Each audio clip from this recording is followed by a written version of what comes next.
Je veux chanter tes louanges, Jésus. Je veux louer ton Saint-Nom. Amen. Frères et sœurs, je vous salue dans le nom de Jésus-Christ de Nazareth, notre Sauveur. Je suis ici ce matin pour vous donner mon témoignage, ce que Dieu a fait pour moi dans cette année 2020 qui est en train de s'achever. Amen. Euh, je suis en Belgique. Mon mari on est en Italie, on est arrivé en Belgique, ça fait la deuxième année. Mais la première année, je n'étais pas en Belgique avec mon mari. Mon mari est venu d'abord avec mon fils pour s'installer le temps de préparer le terrain avant que je n'arrive. Et avant que mon mari venait, il écoutait Pasteur Christian sur YouTube. Je l'ai déjà vu sur les vidéos que mon mari mettait, mais je ne prêtais pas attention parce que c'est mon mari qui le suivait. Et moi, j'étais pas d'avis avec tous ceux qui écoutent les pasteurs sur Internet. Moi, j'avais mon église locale en Italie et je partais à l'église. Mon mari, lui, il trouvait que dans mon église, il y a certaines choses qu'il ne concordait pas, donc il ne partait pas. Et il suivait Pasteur Christian sur YouTube. Et c'est comme ça que j'ai connu pour la première fois Pasteur Christian. Il mettait ses vidéos. Souvent, quand il y a certaines choses qui étaient qu'on faisait dans mon église locale, qu'il savait, il mettait la vidéo qui contredisait cette partie-là. Il mettait exprès pour que j'entende à la maison. Et donc, je ne faisais pas trop attention à ça. Et quand mon mari est venu en, en Belgique, en tout cas, on ne connaissait personne, à part le biais. Le Dieu a utilisé une amie qui connaissait quelqu'un ici. C'est comme ça que mon mari est arrivé en Belgique d'un matin, d'un jour à l'autre. D'abord, on avait choisi l'Allemagne pour changer de pays. Mon mari me mettait allé en Allemagne, il allait faire des mois. Et Dieu n'a pas voulu que ça soit en Allemagne et on s'est retrouvé en Belgique. Donc, quand mon mari est arrivé en Belgique, vraiment sans connaître personne, parce que mon mari, il est en Italie avec tous ses parents, avec sa maman, tous ses frères. Donc, c'est quelqu'un qui était déjà en famille, qui n'est pas venu en Europe comme, façon, nous, on vient, tu connais personne, tu viens te chercher, tu apprends tout à zéro. Donc, c'est quelqu'un qui n'a jamais quitté la famille en tant que tel, n'a jamais souffert, n'a jamais fait l'aventure seul. Donc, on tombe en Belgique. Et quand mon mari est ici, lui seul, il suivait Pasteur Christian et il mettait en application tout ce que Pasteur lui disait.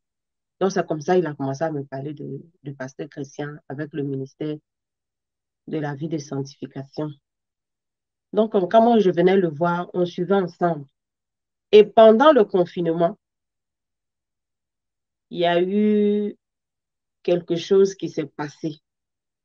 Pendant que mon mari suivait Pasteur Christian sur YouTube, il avait aussi une église locale dans laquelle il partait.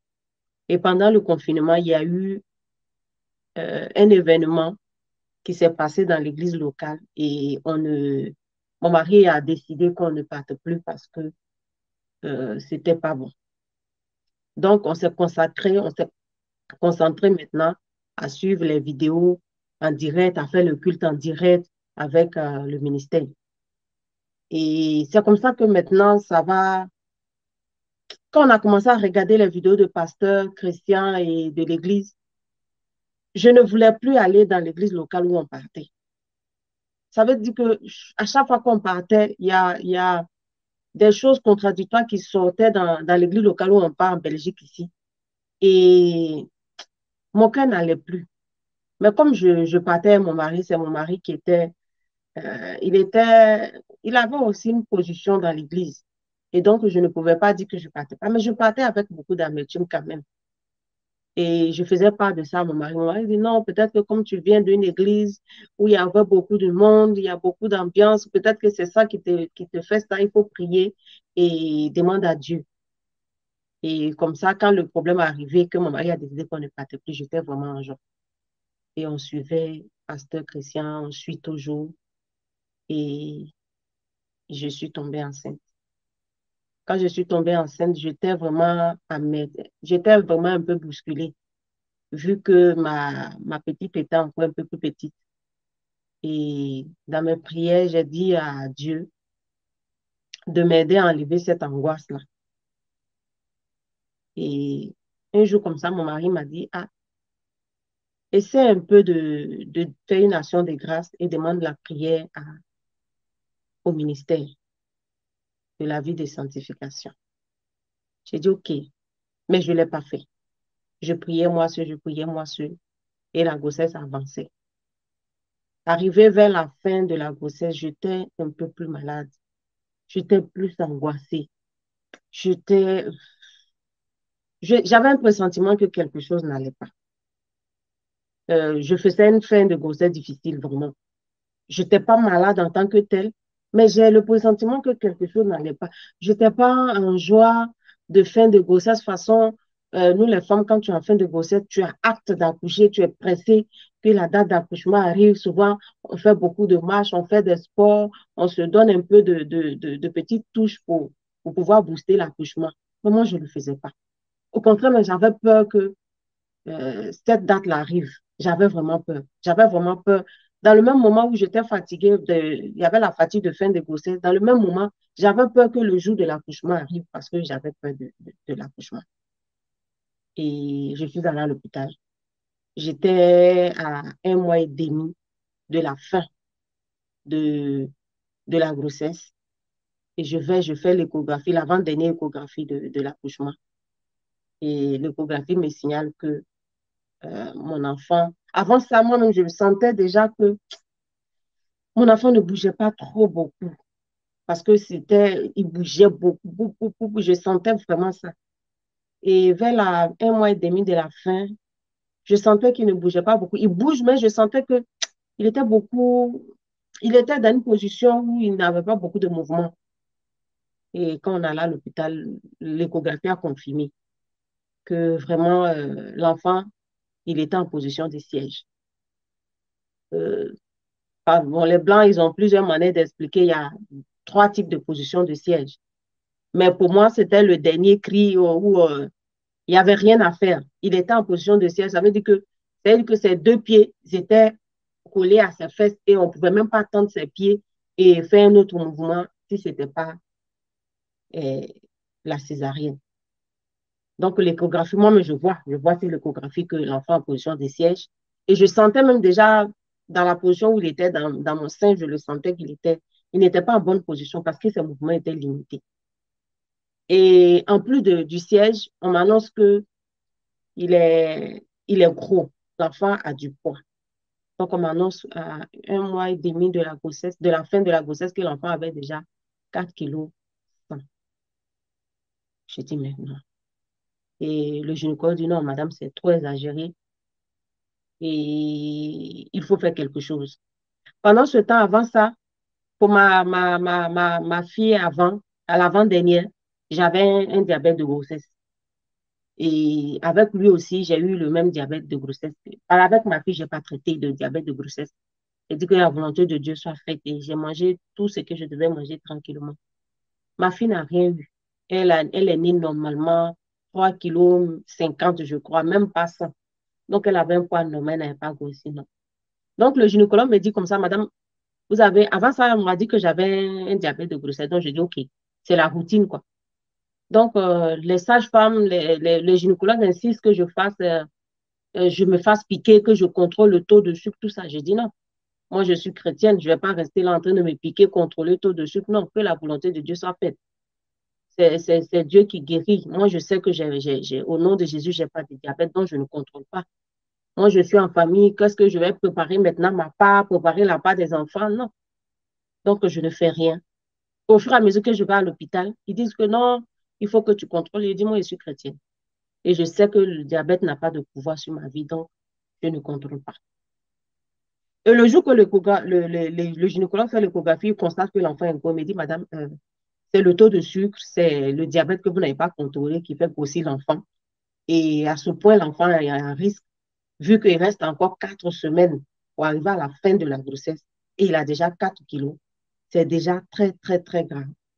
Donc, madame, essayez de limiter au maximum tout ce que vous mangez. En tout cas, arrangez-vous de manger moins de sucre possible. Et on va vous donner rendez-vous dans 2 semaines pour pouvoir venir faire notre échographie et voir l'évolution. Au pire des cas, on sera obligé de vous opérer et votre enfant va naître même prématuré. Oh, je sors de l'hôpital en larmes, toute bouleversée. J'ai dit, mais qu'est-ce qui va se passer? Moi, je ne peux pas faire de césarienne avec ma famille. Comment je fais? Pendant ce temps, j'ai regardé un peu de vidéos de césarienne. Combien de temps de, de convalescence il faut? Au moins 2 mois. Mais moi, j'ai ma fille qui est là, j'ai mes enfants qui vont à l'école, mon mari, je dois m'occuper de ma maison. Et avec le nouveau-né, je n'ai pas de parents ici, ma maman n'est pas là, je paye ça. Moi, je viens d'arriver en Belgique, même une connaissance, je n'en ai pas.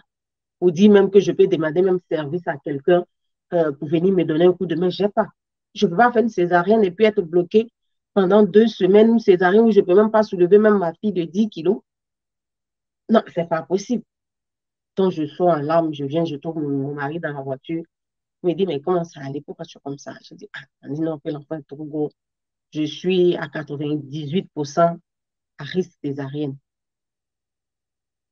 Et mon mari, il n'est pas inquiété. Il me dit, ah, mais il est en forme. Hein. C'est-à-dire que le risque de césarienne ne l'a pas sonné dans la tête automatiquement. Il a vu, il est passé sur le côté, ah, mais mon fils, il est en forme. Mais moi, je crois qu'il est en forme. Il plaisantait avec.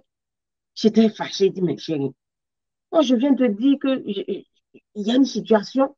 Et tout ce que tu trouves à me dire, c'est de me dire que l'enfant est en forme. Et il me dit comme ça que non.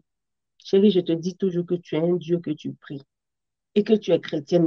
Il y a des situations, il ne faut pas t'apitoyer dessus parce que c'est tout ce que le diable attend. Tu ne peux pas sortir de l'hôpital en tant qu'une chrétienne et tu te mets à pleurer, tu donnes la force au diable. Actuellement, le diable est content parce que c'est comme ça qu'il veut te voir. Il faut rendre gloire à Dieu. L'enfant, il est vivant, il est en bonne santé, il grossit, il bouge bien. Et tu viens t'asseoir avec tes larmes. Monsieur, tes larmes, je ne veux pas te voir avec les larmes. Si tu dis que tu pries, que tu suis le Dieu que moi je connais là, tu ne peux pas te mettre comme ça. L'enfant, il vit.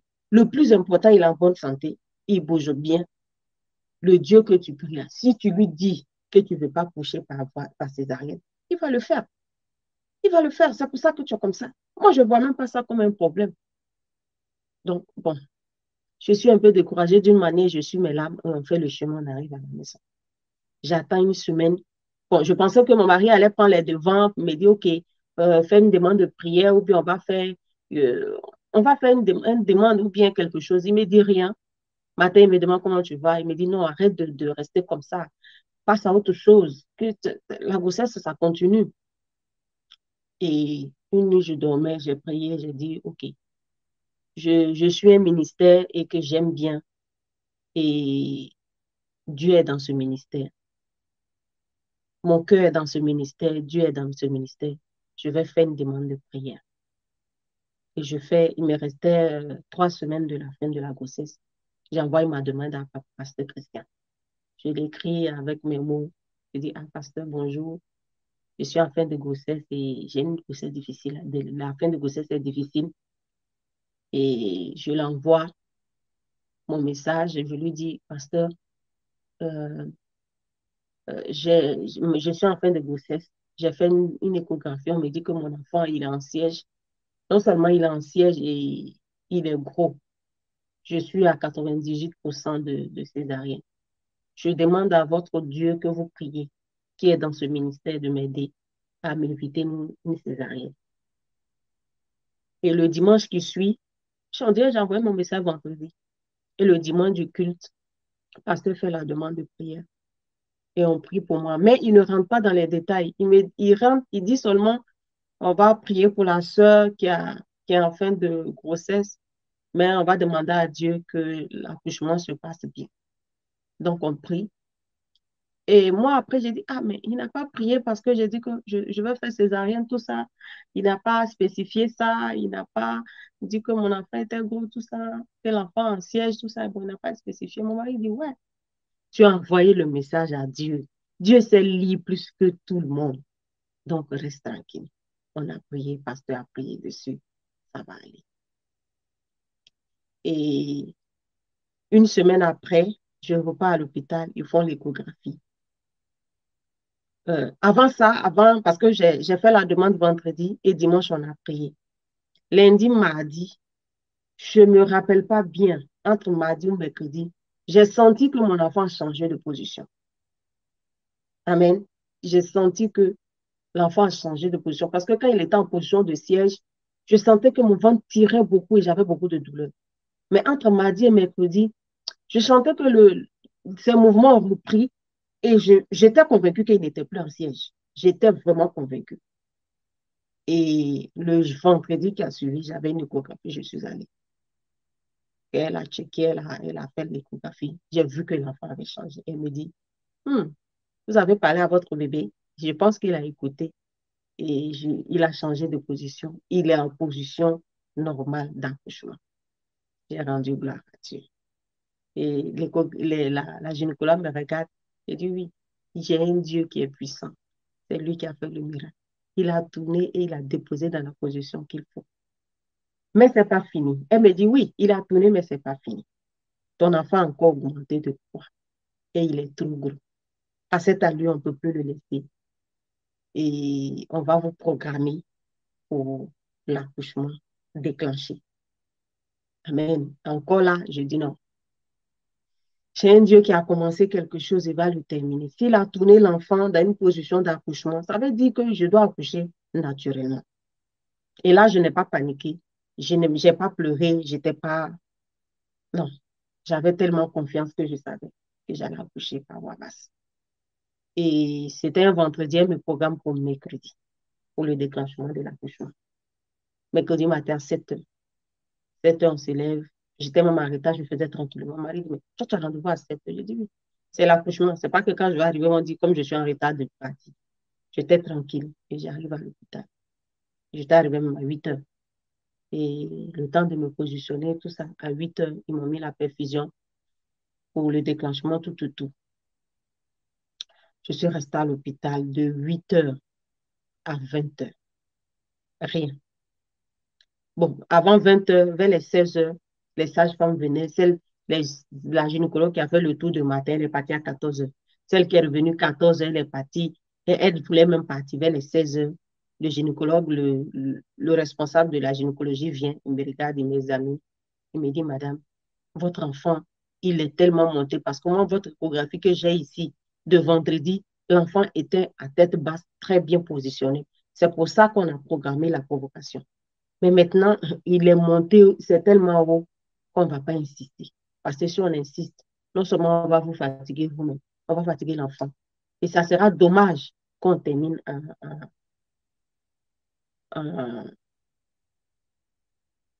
comment je vais appeler ça, en césarienne. Donc vraiment, on va arrêter là. Je pense qu'on va tout débrancher, on va arrêter. Et vous allez rentrer à la maison.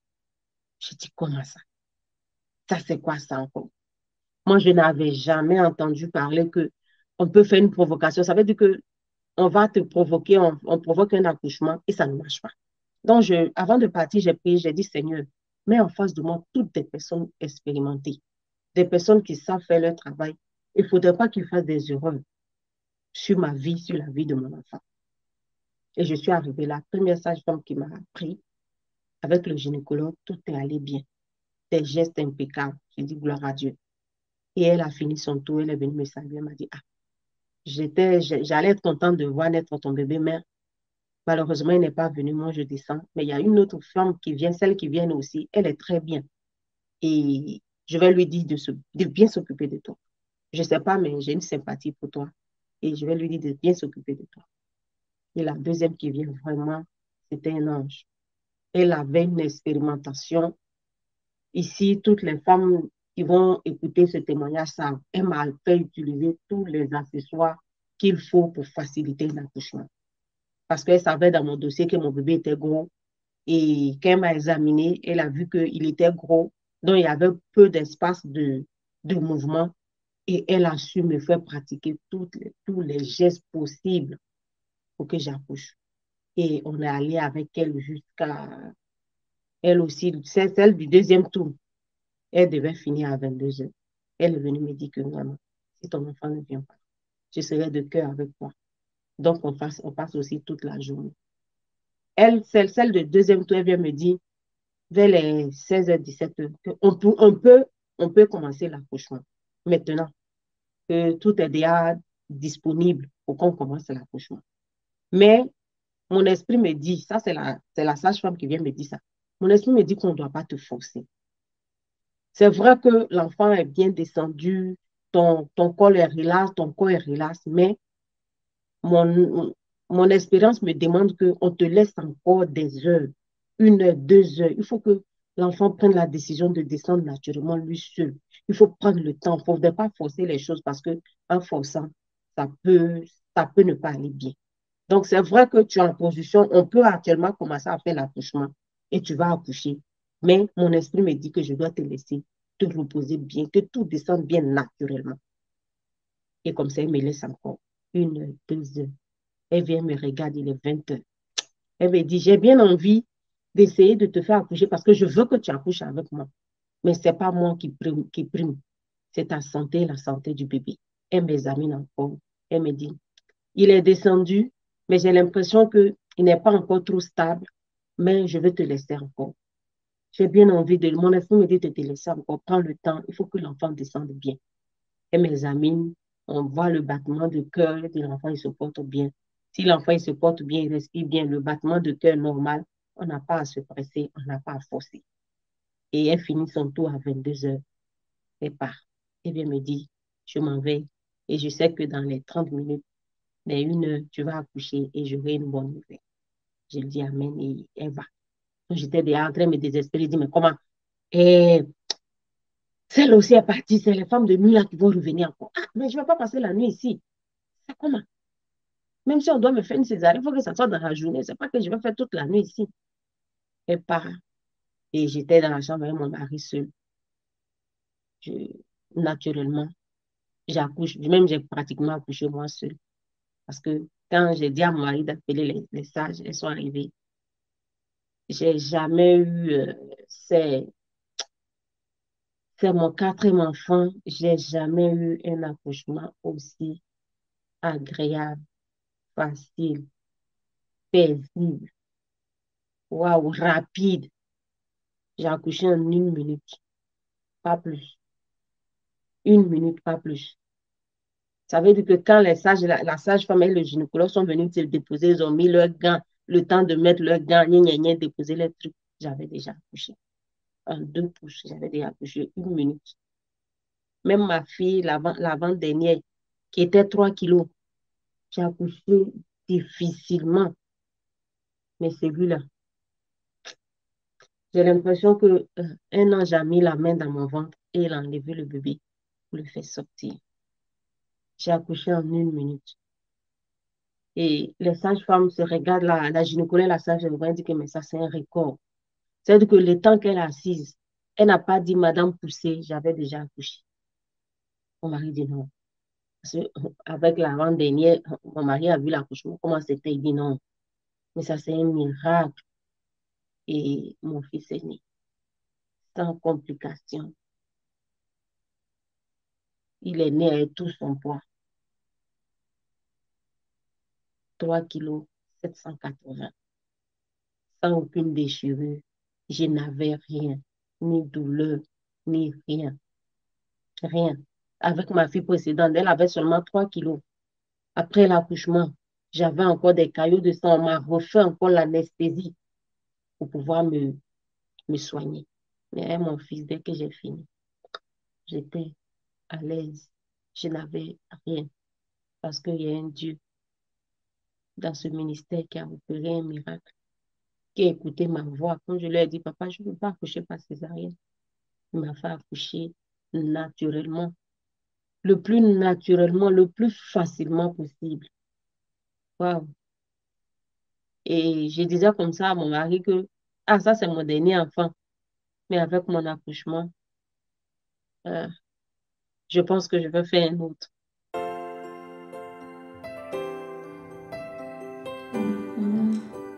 Je veux louer ton Saint-Nom, je veux t'adorer. Tu es merveilleux, Seigneur. Reçois la gloire. Amen. Je veux chanter.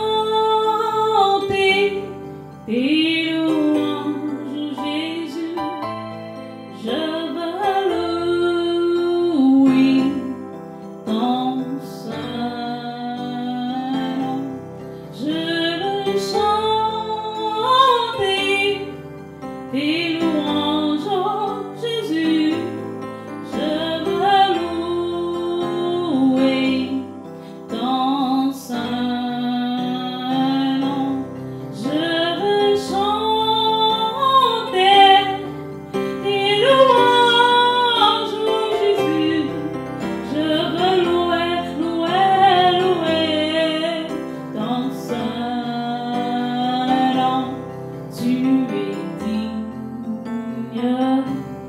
de recevoir